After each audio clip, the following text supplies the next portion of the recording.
When the natural action of various lactic acid bacteria have their way with any vegetable matter, the end result is a preserved and somewhat sour fermented product. From pickles to cabbage to turnips, every culture has harnessed this fermenting force and applied it to preserve their food without the need for refrigeration. In this video, I'll walk you through the basics of fermenting sauerkraut. Sauerkraut has a distinctive flavor and a long shelf life and can keep for several months without the need for refrigeration or pasteurization. As an added bonus, it's been proven to have several health benefits. Let's see how we do it. Please consider subscribing to our newsletter by clicking on the link in the description and comment section below. If you enjoy this video, please subscribe and click the like button to help the channel grow. Here's what you'll need.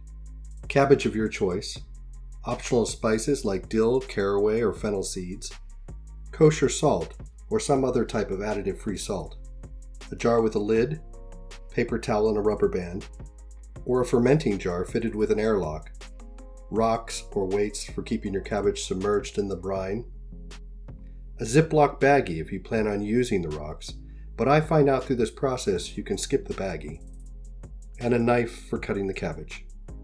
Here's the quick recipe. Always wash your hands first. Then wash your vegetables even if you grew them yourself. Reserve a few whole leaves for topping the mixture in the jar. Cut the cabbage of your choice, green, Savoy, Napa, or red, in half. Core it.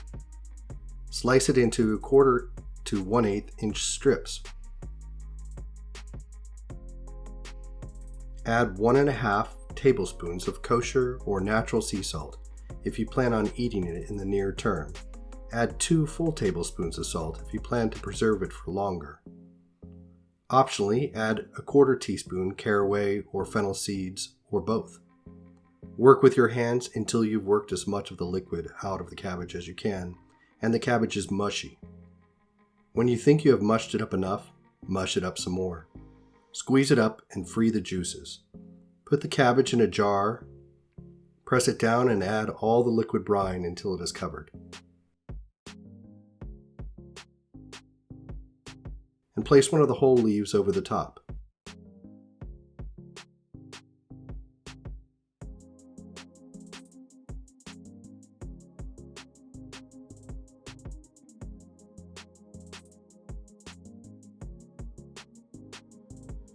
Poke a few holes in the top leaf to vent the gas that will build up. Place your weight on top of the leaf and make sure you have a good 1/2 inch to inch of brine and at least 1 inch headspace of air in your jar. If you need to make more brine, dissolve 1 teaspoon of salt in 2 cups of water and top it off. All your vegetable matter must be below the brine through the entire fermentation process. Affix the lid loosely, burping lid, or fermentation airlock atop your jar. Now place it in a cool spot in your kitchen and wait 2 to 3 weeks. Then test your sauerkraut. When it is to your liking, remove the weight, seal the jar, and refrigerate. It's that simple. Now here's the science behind what you just did and everything that could go wrong, so you'll want to watch to the end of that. Lactic fermented sauerkraut. There are just a few types of pickling. Pickling is the use of either salt, vinegar, or both to preserve vegetable matter. One method is with hot vinegar and salt. Another way is through multiple super salty baths and vinegar soaks. Another way involves packing the vegetables in salt, then later a brine. The combinations are pretty basic and have been tested in kitchens throughout the world for centuries. They either use acetic acid or lactic acid methods or a combination of both.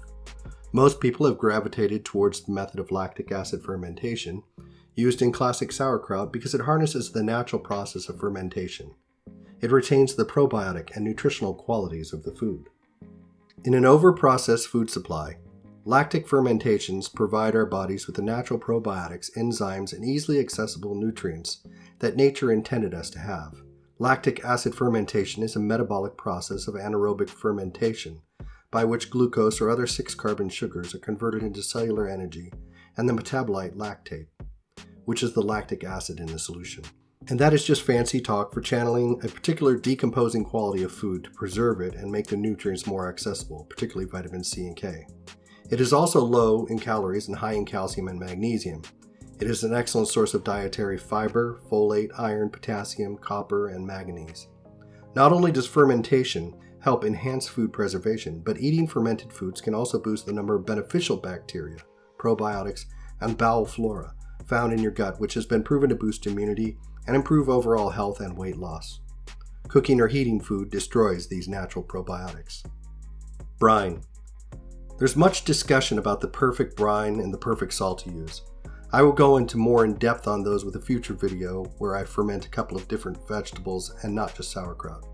Sauerkraut just needs a 2% brine, which isn't very salty. That's going to be about 0.66 ounces of salt or 5 teaspoons. I use 2 tablespoons to round up, and because I tend to give my sauerkraut a light rinse before using. Some say that this washes off some of the probiotics, and it probably does, but you still get a healthy dose and it's more palatable to others. For this recipe, I suggest 1.5 tablespoons if you plan to eat it within the next few months, and 2 full tablespoons if you plan on keeping it for a while longer than that. Again, subscribe to this channel and watch for a future video where I pickle peppers and other vegetables for a more in-depth look at brine. Salt. As for salt, you want a natural salt that dissolves completely and is free of chemical additives like iodine or anti-caking agents.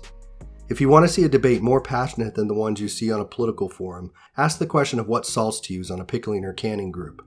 You'll get answers that range from just use table salt because it doesn't matter, to use sea salt, or use kosher salt, or only use canning and pickling salt. As simple as I can explain, you want to use pure salt without additives like iodine or anti-caking agents. Could you use table salt if that is all you had? Sure, but it may leave some cloudiness in your ferment. I know people who swear by Himalayan salt, but it can leave some solid minerals that won't dissolve properly. I sometimes use a mix of kosher and Himalayan, but because the granule size is different, I need to weigh it rather than spooning it out. In a grid down situation, you might be able to use a salt lick for livestock, but there are probably some impurities and chemical additives in those. I would have to be desperate to go that route, and I would probably try and dilute and reprocess those non-food grade salts to remove impurities.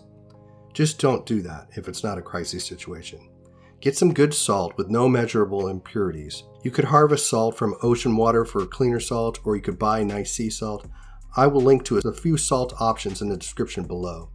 The selection of salt is up to you. I recommend kosher, sea, or Himalayan salts. These are going to be the freest from impurities. What can go wrong? The things that can go wrong occur because your food is above the brine, exposed to air, or too hot. If you see mold or fuzzy mold on the surface, some people scoop that off and continue. I throw it out. I would rather waste a little food in times of abundance than take a chance on some gastrointestinal distress. If something smells or tastes moldy or unappetizing, trust your senses and toss the batch. You may see some natural yeast rafts forming on the top of the water. If that scum is white and a bit fluffy, then it's likely to be calm yeast. That's a colony of different species of yeast. While calm yeast isn't harmful, it can indicate that there is a problem with your ferment. Calm yeast is safe to eat as long as there are no molds present and the ferment tests at a pH of 4 or lower. Calm yeast, however, can cause a disagreeable flavor or aroma.